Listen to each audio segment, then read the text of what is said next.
C'est une star de la presse locale connue de tous les auditeurs de Radio Congo Pointe-Noire et d'autres médias privés. Il s'appelle Guy-Serge Nzonzolo, dit le vieillard de 75 ans. Oui, c'est lui l'éternel vieillard de 75 ans qu'on n'écoute plus jamais sur les antennes des médias publics et privés de la place, voici 2 ans. La raison est dangereusement sanitaire. Le vieillard de 75 ans est bloqué. Je suis paralysé. J'ai des problèmes des membres supérieurs et inférieurs qui ne sont plus mobiles, je ne les gère plus.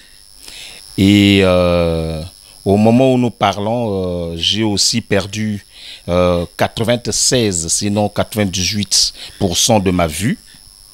Et j'ai été frappé par un cataracte mature.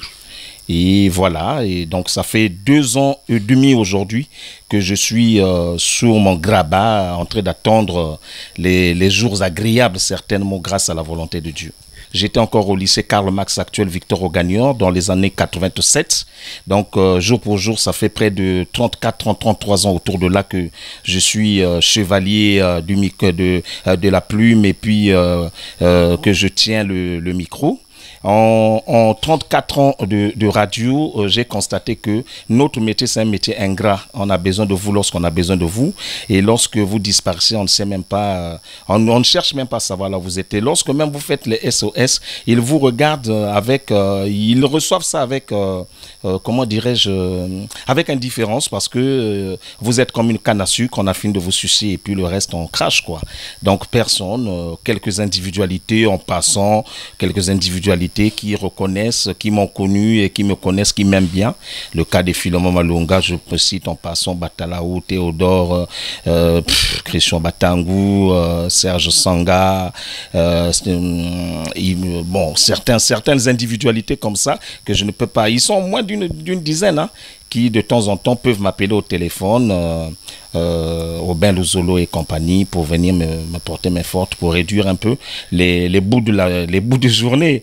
Parce que déjà, manger c'est difficile, c'est pas se nourrir qui sera facile. Pire encore, tu es assujetti à un traitement neurologique et ophtalmologique. Bon, voilà quoi. Donc. Vous l'avez constaté, notre confrère est impuissant. Fatigué, défiguré et malade grabataire. Donc, cloué dans ce réduit en contreplaqué avec ses 2 fils et son neveu, tous écoliers à bas âge, aidant miraculeusement papa et tonton, physiquement diminués, mais plein d'énergie vocale.